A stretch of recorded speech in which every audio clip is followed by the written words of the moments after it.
Salut, c'est Cyril, je suis super content de te retrouver à nouveau pour te parler d'un livre. Aujourd'hui, on va parler du dernier livre de Boris Cyrulnik, ça s'appelle La nuit, j'écrirai des soleils. Allez, je t'en parle tout de suite, c'est parti.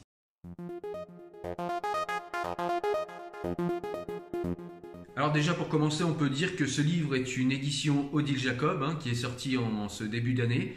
D'ailleurs, c'est les éditions Odile Jacob qui m'ont envoyé ce livre, donc je les remercie pour cet envoi.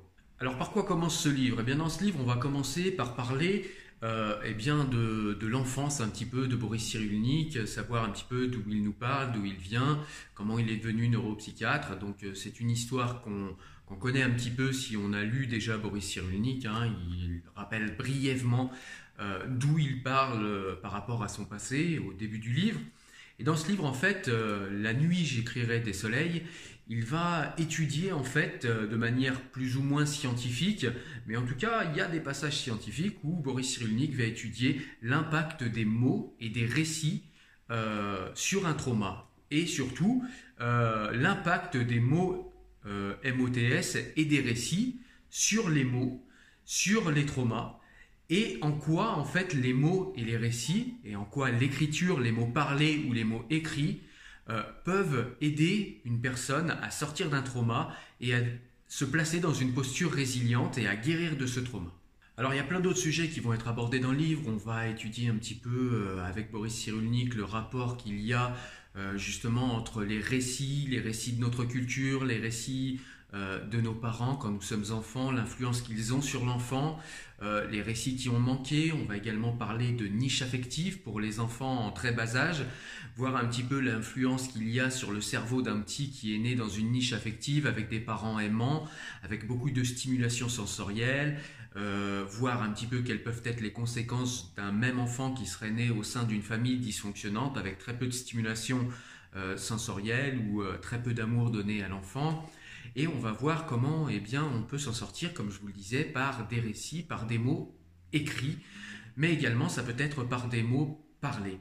Et donc Boris Cyrulnik ne va pas se contenter de nous expliquer comment ça fonctionne, il va également nous montrer des exemples, à commencer par le sien, son exemple à lui, puisqu'il a écrit beaucoup de livres, mais il est aussi également, par rapport à ce qui lui est arrivé dans son enfance, un exemple de résilience.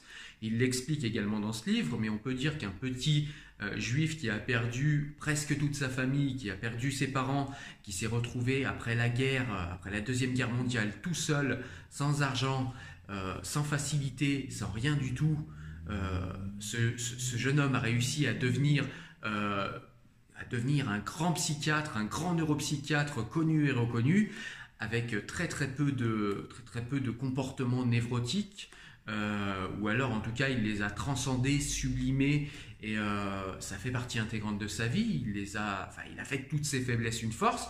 Donc c'est quand même quelqu'un qui parle de quelque chose qu'il a non seulement étudié, mais qu'il connaît. Il va nous parler aussi d'autres exemples, comme par exemple Romain Gary, dont il va nous parler assez longuement tout au long du livre. Même en changeant de sujet, il va nous parler très longuement de Romain Gary et nous montrer comment il a pu s'en sortir par les mots et comment les récits ont pu lui apprendre à transcender ou à sublimer ses souffrances. On va également parler beaucoup de la mémoire, c'est souvent le cas avec Boris Cyrulnik, et il va cette fois-ci plus en détail nous expliquer en quoi la mémoire doit évoluer après un trauma, en quoi il est normal que la mémoire évolue tout au long de notre vie, même si c'est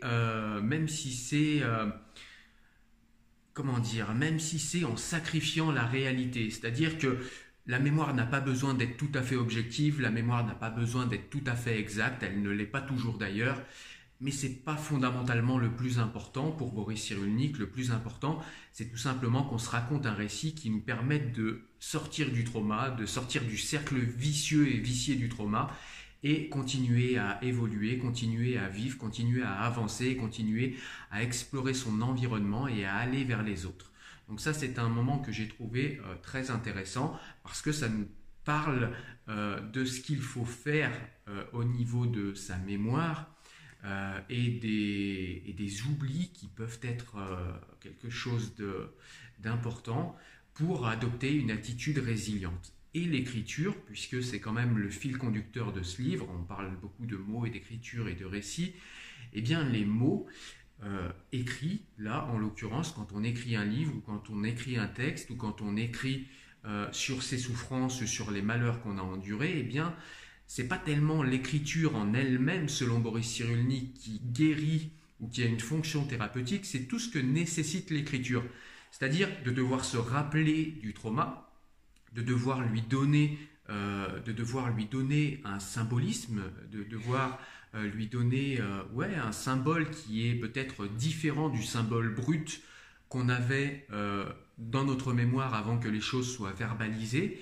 Et puis ça a également une fonction de réagencement des mots, c'est-à-dire qu'en fait, le fait de repenser le trauma, le fait de le poser sur un papier, permet de ressolliciter en nous les souvenirs, la mémoire, et de réagencer cela en le couchant sur le papier. Mais ça peut également aussi, ça peut avoir un effet objectivant, c'est-à-dire que le fait qu'on pose le trauma sur papier, eh bien ça fait en sorte qu'on a objectivé le trauma et qu'il est extérieur à nous dorénavant, et qu'un trauma extérieur, c'est quand même plus facile à regarder, c'est quand même plus facile à étudier qu'un trauma interne dont on n'a jamais parlé.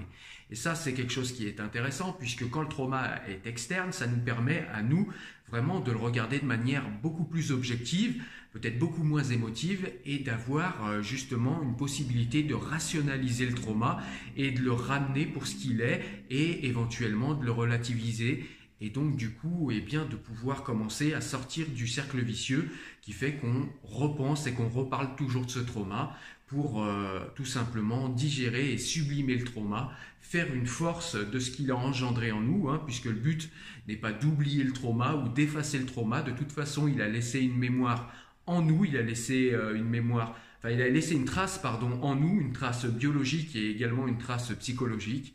Donc le but n'est pas du tout d'effacer le passé, le but n'est pas d'effacer les traumas ou d'effacer ce qui nous est arrivé, puisque selon Boris Cyrulnik, là je le cite, le trauma charpente notre être. Tous les traumas, les multiples traumas et les malheurs qu'on reçoit dans notre vie charpentent notre vie. Donc il ne s'agit absolument pas d'effacer tout ça, mais tout simplement d'en faire des forces et de continuer à avancer avec et de se placer dans une position de résilience. Et il nous explique comment et pourquoi l'écriture est extrêmement aidante et extrêmement importante dans ce mécanisme-là. Alors ce que j'ai aimé dans le livre, c'est qu'au-delà du savoir universitaire que nous apporte comme d'habitude Boris Cyrulnik, il a vraiment des dons d'auteur. C'est pas seulement un neuropsychiatre qui décide d'écrire un livre pour nous partager les connaissances qu'il a, ce qui serait déjà très bien.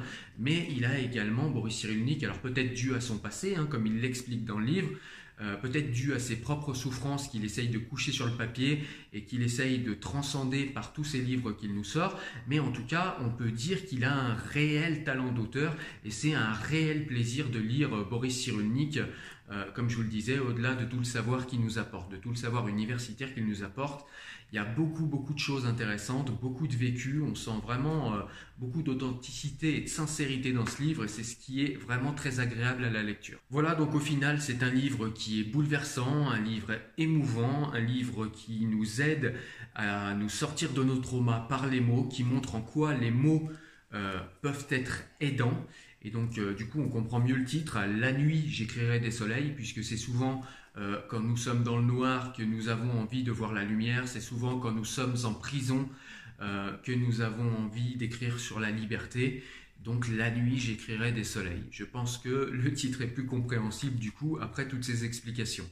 Alors avant de se quitter, je vais vous faire quelques citations du livre, puisque je trouve que c'est très parlant, c'est très intéressant que je vous fasse des citations. Je pense que j'en ferai de plus en plus dans les vidéos parce que vraiment, ça vous donne une idée sur ce que vous allez trouver dans le livre. Donc on y va. Allez, c'est parti pour quelques citations.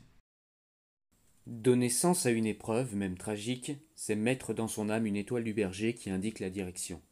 Il faut alors marcher, rêver, réfléchir et rencontrer ce qui nous aide à élaborer. Toute vision du monde est un aveu autobiographique, dans la mesure où l'auteur ne raconte que ce à quoi il a été rendu sensible. Un a toujours tort. La vérité commence à deux. C'est du décentrement de soi que naît la conscience, alors que le centrement sur soi encourage à la répétition, le ronron qui mène à la sieste de l'intellect. Rien à comprendre puisque tout a déjà été compris.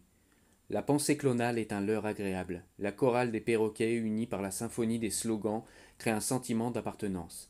La familiarité des tous ensemble euphorise les récitants et arrête la pensée. Penser le trauma est radicalement différent de penser au trauma.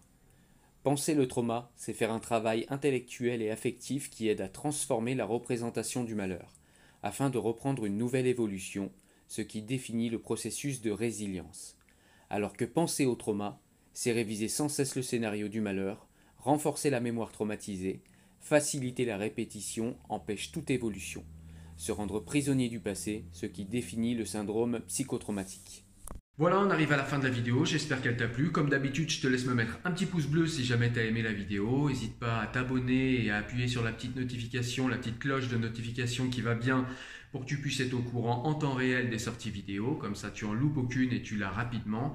Moi, je te dis en tout cas à la semaine prochaine pour un nouveau livre. Porte-toi bien. Ciao, ciao. Salut.